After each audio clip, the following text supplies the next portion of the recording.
Okay, everyone, I think we're going to get started. Thank you all for joining us today, and a big thank you to Dr. Nicole Kleinstreuer for talking to us today. We're very pleased to have her. She's from the National Center for Computational Toxicology at the EPA. As you heard, this webinar is being recorded, and a link will be sent to you afterwards if you want to take a look or send it on to your colleagues who didn't get a chance to listen in.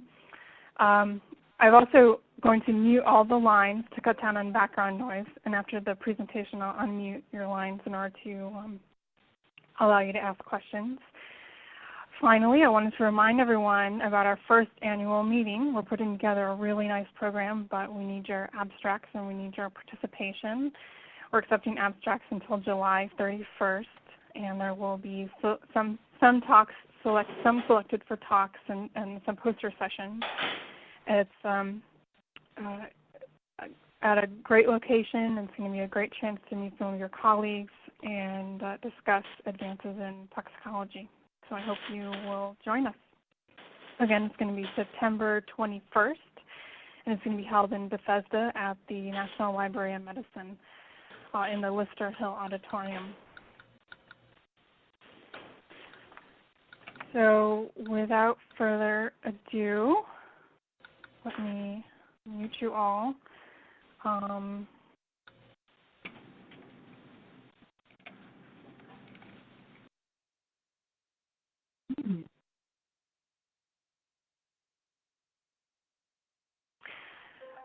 Okay, Dr. Kleinstreuer, I've unmuted you, and let me put up your screen share. Thanks, Christy. And you can, once that gets going, you can feel free to Okay, let me know when you see the title slide, please. We can see the title slide. Okay, perfect. Okay, so thank you all so much for tuning in to join me today to listen to me talk about the EPA's Virtual Embryo Project, and thank you to ASCCT for inviting me to give this webinar. So I'll just launch right in. The Virtual Embryo Project has as its objective to build a suite of in silico models, or virtual tissues, if you will, that will serve as a toolkit for researchers to be able to look at embryonic development and make some scientifically based predictions on how development may be affected by chemical exposure. And we're basing these predictions on in vitro profiling. So we look at high throughput and high content screening of thousands of chemicals across hundreds of different human targets representing human genes, proteins, molecular signals, and cellular behaviors. And then we use virtual tissues models to try and integrate all of this vast data with the known biological information about embryonic systems, embryonic growth, and embryonic signalings to make predictions about defects or neurodevelopmental disorders that may occur following chemical exposure. And there's just a little plug for our website and our digital embryo. He's plugged in, so please go visit us online. We've got many more projects than just the one I'll be talking to you about today.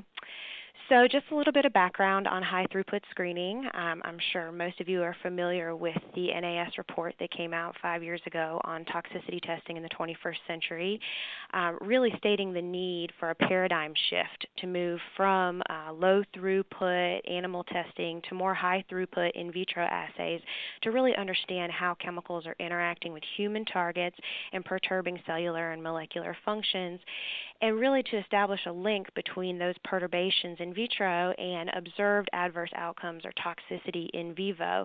And we are trying to frame this within the context of an adverse outcome pathway to inform risk assessment and prioritization of large numbers of chemicals. And high throughput screening really enables us to do this because it is faster and cheaper and allows for potentially more mechanistic information. And it's part of the triple R paradigm of reduce, refine, and replace animal testing. So just a quick pictorial overview of the HTS paradigm. That's our Tox 21 robot on the top left. And that works 24 hours a day, providing vast amounts of data, and that in parallel with high content screening that gives us mechanistic and imaging type information, we try and bring that all together with a systems modeling type approach. So that includes things like bioinformatics and predictive signatures with automated text and data mining into a network of toxicity pathways and systems models. So how this relates to developmental toxicity is really a shift from traditional prenatal animal guideline testing, which again is costly and low throughput, and while it is protective in a regulatory sense, it doesn't provide a huge amount of mechanistic information, especially with respect to the human scenario. So we're trying to move into a high throughput screening program. The EPA's effort is called ToxCast, and that's part of the larger Tox 21 federal consortium that includes FDA and NIH. But the EPA ToxCast program is now in phase 2, and so this enumerates over 1,060 environmental chemicals screened through over 650 different high-throughput screening assays. And at least phase 1 of that data is available, computable, searchable online, and I encourage you to check that out. And then in parallel to this, we have the Toxicological Reference Database. And this is over $2 billion worth of guideline studies. Phase 1 of ToxCast was very data rich. It was 80% food use pesticides, so the majority of those 300 chemicals have associated multi-generational, chronic cancer, and prenatal guideline studies. And again, that's also searchable online. And what Virtual Embryo tries to do is, within the context of predicting for developmental toxicants and modeling mechanisms of developmental toxicity, we try and join this in vitro high-throughput screening ToxCast data with known developmental toxicants and their effects in ToxRFDB and build systems models of susceptible developmental systems, such as the limb bud, we see a screenshot of that on the right-hand side, or the embryonic vasculature, the developing cardiovascular system, and that's what I'll be talking to you about today. Just a quick overview of the assays that we have in ToxCast right now. This is a screenshot from a update paper that is Bob Cavalock was the first author on. That just came out in CRT about 2 months ago, so I encourage you to check that out. This is an overview of the phase 1 assay platforms, and you can see they range from cell-free biochemical assays to gene transcription reporter assays, to complex co-cultures of human primary cells under different inflammatory stimuli. We have embryonic stem cells, small model organisms such as zebrafish, and then we have several new contracts that have just come online, and they're starting testing now of phase 1 chemicals, and this includes some gene tox assays with bioreliance and hepatocyte assays, so getting some metabolic capacity into the assay platforms. So on the flip side, in ToxRFDB, we have all of these in vivo animal guideline studies, as I mentioned. We have over 5,500 studies on over 1,000 chemicals, and you can see that they are divided between the chronic cancer, multi-gen reproductive, and prenatal developmental studies. So these serve as anchoring points for some of our modeling efforts and some of our predictive signature efforts. So we have published 11 manuscripts in the last 2 years developing first-generation predictive models from this data set, and they can be loosely divided into 2 categories. And the first category are those predictive signatures that are linked to apical endpoints, so observed endpoints such as liver tumors or developmental lowest effect levels in prenatal guideline studies. Or, on the flip side, we have models that are linked to known toxicity pathways or modes of action, such as endocrine disruption, or, in the case of today's talk, angiogenesis, so embryonic vascular development as a key player in potential adverse developmental outcomes. So how do we move from developing these predictive models using a bioinformatics-based approach to having more mechanistic models that help us understand how emergent phenomena arise from local interactions? So we have assays that correspond to both molecular signals and cellular behaviors, but in order to understand how those signals and how those cellular behaviors work together, have compensatory mechanisms or may compound each other and arise in tissue level phenotypes, we really need systems models. So the methodology that's used is really determined by the scale that you're looking at. So a lot of you will be familiar with PBPK modeling or BBDR modeling on an organism or a population scale, all the way down to stochastic methods or reaction kinetics for subcellular scales. We are interested in the Virtual Embryo Project on embryonic tissues and adult tissues, so we are looking at multicellular modeling as the most appropriate methodology for the scale that we're interested in. So multicellular modeling is very applicable to developmental processes, specifically because development is really driven by cell-cell and cell-environment interactions and local changes in cellular behavior leading to emergent phenomenon at a tissue level. So if we can discretize these individual cellular behaviors and use quantitative computational models to describe these processes, then we can really integrate the complex interacting systems of cells and cellular signals and visualize the impact of specific perturbations such as chemical exposure.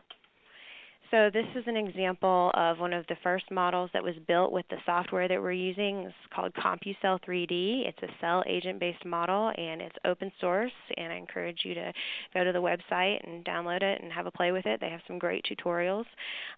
Many of you will probably remember dictyostelium from your intro bio classes. This bands together in an environment of starvation and seeks out food. So it's simple cellular behaviors that, when programmed together, result in complex biology and biological outcomes. So the Computational 3D model or software is built off of a biophysics-based approach. It models cells as the smallest agent in the simulation. The back end is actually written in C++ and Python, and there's a whole bunch of different built-in functions that you can put in as the user to actually control cellular behaviors. And so these are things like mitosis, apoptosis, chemotaxis, cell polarity, cell shape changes. And we work very closely with the developers of this software, and this is an ongoing process. So we are constantly expanding the toolbox of cellular behaviors that this software can actually represent. So the way that CC3D actually works, I won't get too detailed into the mathematics behind it, but I will give you a couple slides of math because that is my background. It is a cell lattice-based approach. So you can see on that lattice on the screen that all the red pixels belong to one cell, all the blue pixels belong to another cell, and it evolves via classical stochastic Monte Carlo pattern evolution. It's actually called Metropolis Dynamics with Boltzmann Acceptance Criteria. And what this is based on is minimizing the effective energy or the free energy of the system, and that is represented by the Hamiltonian. You can see there the probability of acceptance. If the Hamiltonian or the free energy is decreased, then the index copy attempt is accepted. And what I mean by an index copy attempt is at every Monte Carlo step in the simulation, every pixel examines its surrounding neighbors and says, do I want to become part of you? Do you want to become part of me? Or shall we stay the same? And the probability of accepting each of those index copy attempts, and that's the way that the cells move along the lattice or they grow or they divide, is based on minimizing the free energy of the system. And all of those inputs into the Hamiltonian are based on the cell's local environment. So you have things like chemotaxis, so concentrations of local growth factors influencing a cell's directed movement, and so cells can move up these chemoattractant gradients. There's also inputs into the Hamiltonian based on things like volume and surface constraints and shared surface area or cell membrane area with other cells. And so these particular inputs into the Hamiltonian actually influence the way cells move. And so you have this cellular lattice-based approach on the one hand, and on the other hand, you have reaction diffusion solvers at every Monte Carlo step overlaying concentration fields of things like growth factors or chemokines atop this cellular lattice. And these are solved at every time step via a forward Euler method and a system of partial differential equations. And you can impose as many chemotactic fields over top of this cellular lattice as is appropriate for the biological system that you're actually trying to model. So this is an example of simple cellular behavior that's being controlled by chemotaxis. So on the left-hand side, you see a macrophage navigating around red blood cells towards a microbial pathogen. On the right-hand side, you see the same biological system being modeled in CC3D. The microbial pathogen is secreting a chemoattractant that the macrophage is migrating towards and is navigating through the red blood cells to get there. So this is an example of just very simple cellular behavior that's programmed into this software. More complex cellular behavior is found in the example of somite formation. So here, somite formation is being controlled by the clock wavefront morphological signal of ephrin signaling. So as ephrin signals, it controls the amount of cadherin expression on the cells, and you get this division of somite formation. And as you can see from the experimental image here, you can get disruption of somite formation as a developmental consequence of prenatal exposure to boric acid. So that's something that we've modeled, or that collaborators of ours have modeled in CC3D as well. So again, just to give you the high-level overview of how these simulations are constructed. As I said, the back end is written in C++, the front end is written in Python. So these are these user-defined cellular signals, such as growth or apoptosis or motility. And the parameters that we use to parameterize things like diffusion rates or secretion of different growth factors or cell size, as much as possible, these are informed by the experimental literature. So we have something called the VTKB, or the Virtual Tissues Knowledge Base, which is a semi-automatic literature curation software that we use to search through, over 10 million articles for observed cellular behaviors or measured experimental values. And we use these to parameterize our virtual tissues models. So the system that we're going to be focusing on today is embryonic vascular development. So the formation of the cardiovascular system can essentially be thought of as the first organ to form in the embryo. It's critical for the rest of organogenesis because it delivers oxygen and nutrients to all the forming parts of the embryo. And if you have disruption of embryonic vascular development, you can result in a whole host of developmental defects. Probably the most famous historical example is thalidomide and the phenotype of phocomelia, or shortened limb syndrome, that arose from thalidomide exposure to babies in the 1960s. So we have actually proposed vascular disruption as an adverse outcome pathway leading to developmental defects. So what we did is we started with all of the ToxCast assay targets and cross-referenced them to known key signaling pathways in vascular development, such as endothelial behavior. So the endothelial cells are the building blocks of the blood vessels. So growth factor signaling and chemokine signaling that controls proliferation and migration. The plasminogen activating system that controls interactions with the extracellular matrix, and the angiopoietin Tie2 signaling system that controls mural cell stabilization of the nascent vessels. And from this, we built an adverse outcome pathway framework that incorporates ToxCast assay targets as molecular initiating events, leading to adverse outcomes on an individual level or a population level. So I'll just walk you through this diagram quickly. VDCs stand for vascular disrupting compounds, and on the left-hand side, they can interact with one or many molecular initiating events, so via hypoxic signaling, via HIF1 alpha, growth factor signaling, or extracellular matrix interactions. And then proceeding through that framework, you can see that there's different pathways and different cell types that these molecular initiating events may interact with and cause defects in the placenta, impaired blood flow, or impaired growth of the embryo, leading to developmental outcomes at the individual level or the population level. And so the color wheel on the right-hand side, each slice of that color wheel, or tox pie, represents an assay target in ToxCast, and they are color-coded to correspond to the molecular initiating events in the AOP framework. And so every chemical that's tested in ToxCast every chemical that's tested in ToxCast will have its own AOP card and its own individual potential pathway that it may disrupt vascular signaling and lead to developmental outcomes. So how all these molecular signals are actually implemented into the computational model. This is just a partial overview of some of the molecular signals, such as vascular endothelial growth factor or pro or anti-angiogenic chemokines, are actually implemented into a computational model in CC3D of embryonic vascular plexus formation. So we have 4 generalized cell types here. We have 2 kinds of endothelial cells, stalk cells and tip cells. Stalk cells proliferate in response to local concentrations of VEGF, whereas endothelial tip cells extend filopodia into their local environment and migrate, forming angiogenic sprouts. And this is all based on behavior that's been observed experimentally. Mural cells represent parasites and smooth muscle cells, and inflammatory cells represent monocytes and macrophage-type cells interacting with the extracellular matrix and liberating growth factors that the endothelial cells can respond to. So this just shows you a video, hopefully the video is running for everybody, of endothelial cell plexus formation. This is from Glazer's lab. These are collaborators. Oh dear.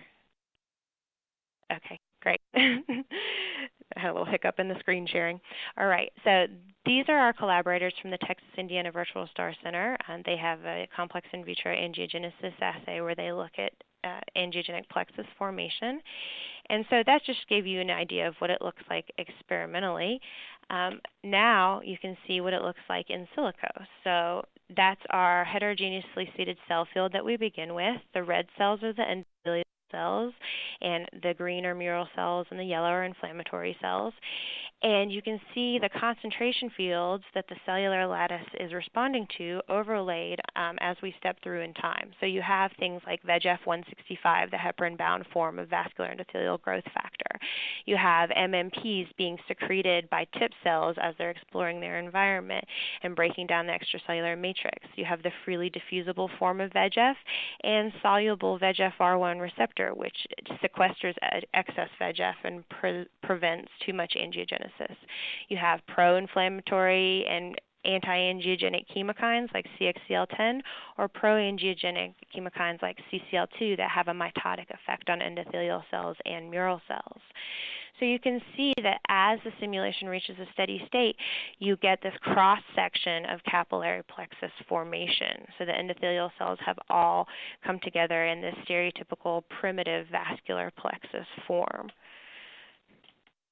So to ensure that we actually are replicating a normal phenotype, we look in detail at the vascular tree of a 2-day-old quail embryo. So panel B represents a zoomed-in version of the posterior capillary plexus. So you can see there that it's just the endothelial cells that are stained, so that corresponds to the red cells in the in silico version. So the asterisks in both the in situ and the in silico figures represent the hexagonal lacunae that are formed by the plexus, and then the arrowheads are pointing out angiogenic sprouts. So you can see the tip cells forming sprouts off of the nascent vessels. And one nice thing about in silico simulations is that you can examine local concentration gradients. So you can see there that those tip cells are extending their angiogenic sprouts in response to a local VEGF gradient, something that you can't necessarily do in situ or in vivo. So now that we know that it, at least to some degree, recapitulates the normal morphological patterns of a capillary plexus, something else that we observed was this phenomenon of emergent behaviors being replicated in silico as well. So as we were looking through the formations of these capillary plexuses, we noted this behavior that we refer to as macrophage tip cell bridging. So you can see the yellow cells are the inflammatory cells or the macrophages, and they're associating very closely with 2 tip cells that are forming sprouts off of these nascent vessels. And as you step forward in time, as a consequence of differential cellular adhesivity and chemokine expressions, these macrophages actually bond the two tip cells together and assist them in forming an anastomotic connection. And so we went looking in the literature for examples of this, if this had ever been observed, and we found this paper. It's an excellent paper that was published in Blood 2 years ago, where this exact phenomenon of macrophage tip cell bridging was observed. So this is very encouraging that not only are we recapitulating the histological patterns of plexus formation, but also the emergent behaviors of different cell types as embryonic vascular development occurs. So now moving into testing this model, so since we're somewhat convinced that we are recapitulating normal biology, we now start to test how the model responds when we simulate chemical exposure. So we started with anti-angiogenic reference compounds. This compound is called 5-HPP33. It's a thalidomide analog that was synthesized to amplify the anti-angiogenic nature of the parent compound, and it's a very potent anti-angiogenic compound. We tested it in a variety of human primary cell systems. This is the BioSeq platform, or Biological Multiplex Activity Platform, BioMAP. And they look at human primary cells either individually in culture or in co-culture, such as endothelial cells with peripheral blood mononuclear cells or keratinocytes and fibroblasts. And they measure protein levels. So they actually use ELISA to measure fold changes of protein levels. And most of these are very relevant to vascular signaling and have corresponding parameters or concentration fields in the computational model. So you can see here that 5-HPP33 had anti-proliferative effects on endothelial cells, and it perturbed inflammatory signaling, inhibited the VEGF-R2 receptor, and perturbed the plasminogen activating system. So this is the AOP, or adverse outcome pathway, that we would propose specific to this chemical based on the targets that it interacted with in vitro in the ToxCast assays, both in the BioSeq system that I just showed you and in a couple of other systems like the NovaScreen system and the Addergene system. So you can see the ToxPi specific to 5-HPP's activity in vitro on the right-hand side, and then the majority of the diagram is the AOP for putative vascular disruption by 5-HPP33, leading to an adverse prenatal outcome. So it's interacting with angiogenic signaling, chemokine signaling, vessel remodeling, and extracellular matrix interactions. So we can translate all of these ToxCast assay perturbations, as I mentioned, into model parameters, either via heuristics, so influences on cell behavior such as motility or adhesivity, or directly via secretion rates of specific concentration fields such as VEGF or CCL2. So this gives you an overview of the simulations for 5-HPP33. On the left-hand side, you have the control model, and this is the middle panel here. You have the control model showing very stereotypical capillary plexus formation, a high degree of connectivity, high degree of branch points. In the middle, you have a lower exposure to 5-HPP33, 5 micromolar, and you start to see this phenomenon of potential cellular stabilization. So this compound has actually been purported to be a microtubule stabilizer specific to endothelial cells, and we see strong interactions with the urokinase type plasminogen activator receptor, which impairs endothelial motility along the extracellular matrix. So while you do get some very stable capillary plexus formation, you see impairment of cellular migration, and you start to see this phenomenon of cellular clumping on the outskirts of the capillary plexus. And then at the highest concentration, this is vessel formation is totally abrogated, and this cellular clumping phenomenon is much more exaggerated at this high concentration. And this is due, of course, to the effects on the plasminogen activating system, but also more importantly to the effects on the VEGF-R2 receptor and vascular cell adhesion molecule. So along the top panel, you can see comparisons to the experimental simulation, or the experimental images that were produced by the lab that synthesized this compound. So they ran it in a HUVEC, human umbilical vein endothelial cell angiogenesis assay. And you can see the control model, very stereotypical capillary plexus formation. The low concentration, you still have a high degree of plexus formation, but you start to see slight disruption. And at the highest concentration, you do see total disruption of plexus formation, but you still see some occurrence of these cords or cellular clumps similar to what you see in the simulation. And we were actually really surprised by the high degree of phenotypic similarity between what we saw computationally and what we saw experimentally. We also have a collaboration with the Dow Chemical Company. Ed Carney and Rob Ellis Hutchings are looking at a bunch of putative vascular disruptor compounds in aortic explant assay and whole embryo culture. And this is just some preliminary results from the aortic explant assay where they treated with 5-HPP33. And again, you see pretty similar degrees of inhibition of plexus or of vessel outgrowth as you do inhibition of plexus formation in silico. So moving to our next anti-angiogenic compound that we studied, this is one of the first anti-angiogenic cancer therapeutics that was ever put into clinical trials. It's TNP-470, has very selective anti-proliferative activities in endothelial cells, smooth muscle cells, and fibroblasts and T cells.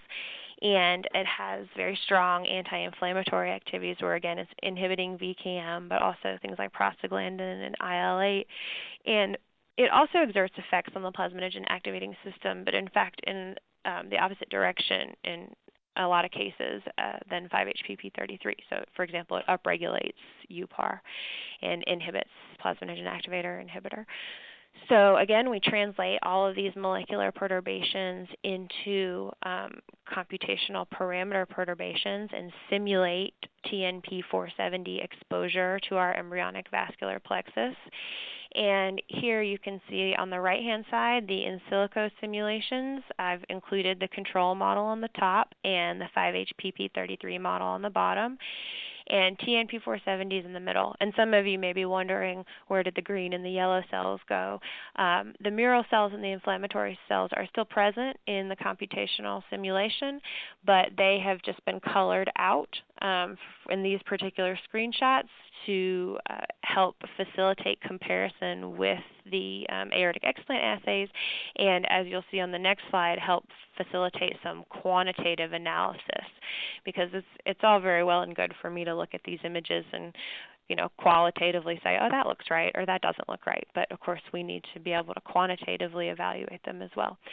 So, but just staying with the qualitative side for a moment, you can see a significant amount of vessel outgrowth in the control model and stereotypical plexus formation in silico. And then with the TNP-470 exposure, you see a certain amount of vessel outgrowth, but you see these thick cords forming, and it's not too dissimilar from what you would simulate in silico.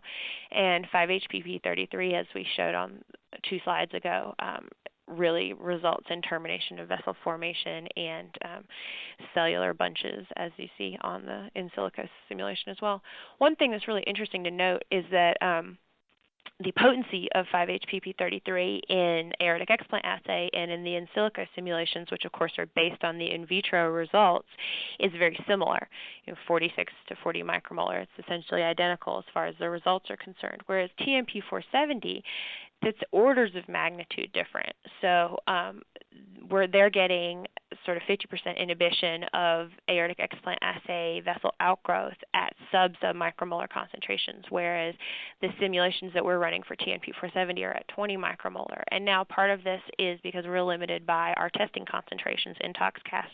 We really only tested down to low micromolar concentrations in most of the assays that are relevant to this vascular model. But it also could be because TNP-470 is actually thought to act via non-canonical Wnt signaling, and we don't have good coverage of non-canonical, at least upstream Wnt signaling targets in the ToxCast assay suite. We have some coverage of the downstream targets, so that may be why we're seeing or we're simulating this activity at a much higher concentration than it's actually seen. So it's a really nice way that these in silico models can help us both hypothesize modes of action and phenotypic outcomes, but also identify data gaps in areas in which we can expand the in vitro assay profile or portfolio. So as I mentioned, we'd like to do more than just qualitatively assess the morphological status of these particular networks. We'd like to quantitatively analyze them as well, and this is a tool called AngioTool. It's developed by the NIH in association with the National Cancer Institute, and this was actually originally developed for looking at chorioallantoic membrane assays, but it can be easily adapted to look at the outputs of the CompuCell 3D simulations. So here you can see the control model, the TMP470 exposed model, and the 5-HPP33 exposed model, and the ways in which each of these vessel networks have been segmented, and then some quantitative metrics that are output by this tool. So the explant area is going to be about the same in every case as you would expect, but you can see a significant decrease in the area of that simulated explant that is actually covered by vessels, and that's reflected in the vessel density parameter. The total number of junctions also goes down with chemical treatment. The branching index, which is just the number of junctions over the total area, also goes down. But to me, probably the most interesting parameter is the average vessel length. And so the way the program computes this is actually a measure of connectivity. In the control model, that plexus is entirely connected. If you were to turn it into a three-dimensional model, then blood would flow entirely through that. Now, of course, that's the next step. We're still working in 2D right now. But so going back to this quantification, you get a vessel length of 16 millimeters in the control case. Now, in the case of TNP470, even though you still, by eye, get some degree of capillary plexus formation, some degree of connectivity, those vessels are so loosely formed and so ill-connected that, in fact, the average vessel length is less than 1 millimeter. And, of course, in the case of 5-HPP33, you get very little to no cord formation whatsoever, so you have a very small average vessel length. So we're continuing to develop the best ways to interpret and incorporate these quantitative metrics in our simulations of chemical exposure for embryonic vascular development. So we're not just looking at reference compounds. We are branching out into compounds that we don't necessarily know are anti-angiogenic a priori. So this pyridine is an acaricide that is used on strawberries and peaches and apricots, and it's actually used as a head lice treatment as well. And when we screened the ToxCast Phase 1 chemical library, we ranked all of the Phase 1 compounds with respect to their potential to disrupt vascular development based on all of those assay targets that we had prioritized as critical to vascular developmental signaling. So you can see here the AOP card for pyridine. It in fact hits at least one molecular target along every single part of that pathway. And it scored the highest out of all 309 chemicals in Phase 1. So we have another collaboration with the Finnish Center for Alternative Methods and Tuula Heinonen's group. And so they are testing a subset of putative vascular disruptor compounds for us, and this is very new data that just came back a few days ago. Pyridine shows very strong concentration-dependent inhibition of tubule formation in a complex angiogenesis assay. Now, this assay has been intralaboratory validated. They've run these experiments several times, and it's a complex co-culture of endothelial cells and fibroblasts. And you can see that several orders of magnitude before they ever start to see cytotoxicity, they get inhibition of endothelial tubule formation. And we haven't compared it morphologically yet to what we've simulated in silico, but it'll be interesting to see whether there's similarities there between what our computational model actually predicts as the phenotype of disruption of vessel formation and what's observed in a complex angiogenesis assay such as this one. So to summarize, development is very complicated, and thankfully we have really fancy math and engineering tools and really strong and fast computers where we can actually integrate all of this complex biology and all this data and make some predictions about both the normal biology and the quantitative and qualitative responses when chemical exposure or chemical perturbation occurs. And if we have sufficient biological knowledge and information incorporated into these models, then we really can assist predictive toxicology and prioritize large numbers of chemicals, identify those that should go into targeted testing, and really start to develop some mechanistic hypotheses about how these chemicals may be perturbing development. So this is our overview or our vision of a path forward. Building these systems models that will mechanistically link this high-throughput screening data within an adverse outcome pathway framework to really understand and predict key events that can lead to adverse prenatal outcomes. So to do that, we have our high-throughput screening data from ToxCast, and we develop predictive signatures based on known toxicological endpoints or potential toxicity pathways or modes of action, and bring those together with systems models and biological architectures that allow us to visualize complex interacting systems, impacts of specific perturbations, and identify areas where we have missing or incomplete information and we need to expand our assay portfolio or our computational ability, and really put that into an adverse outcome pathway framework to help risk assessors and regulators prioritize large numbers of chemicals and make predictions about chemical exposure in human health scenarios. So I work with an amazing number of brilliant and talented people, and I'd like to thank them all, and I'd love to answer any questions that you might have. Thanks. Well, thank you, Nicole, so much. That was really elegant talk and really elegant research going on there. Let me unmute everybody.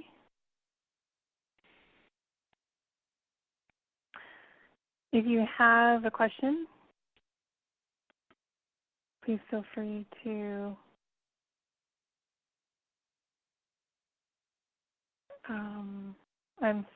I apologize. There's something strange going on. Unmute. Oh.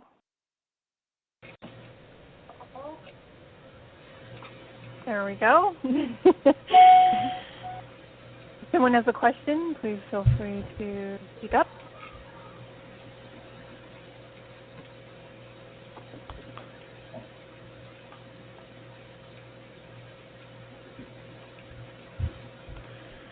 Well, I have a question for you, Nicole. I think the last couple of slides ago when you were looking at pyridibene, I saw a ToxPy diagram, and I was just wondering if the ToxPy that I'm familiar with is in relation to the endocrine disruptor substances, and in that one they looked at exposure parameters and things like that, and I was just curious if this ToxPy also does that, or is it more based on only assays?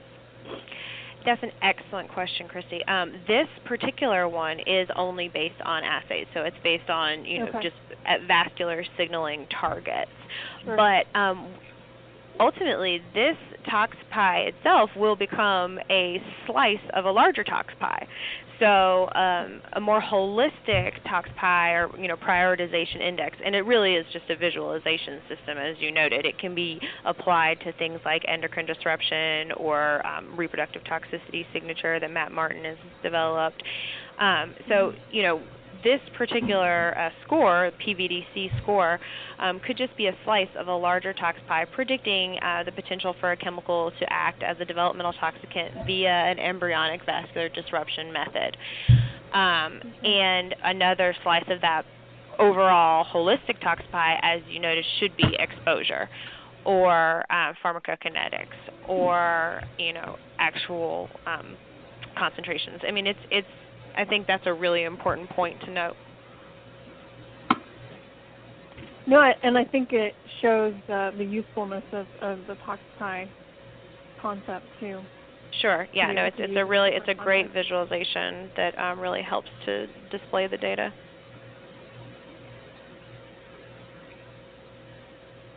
Are there any other questions?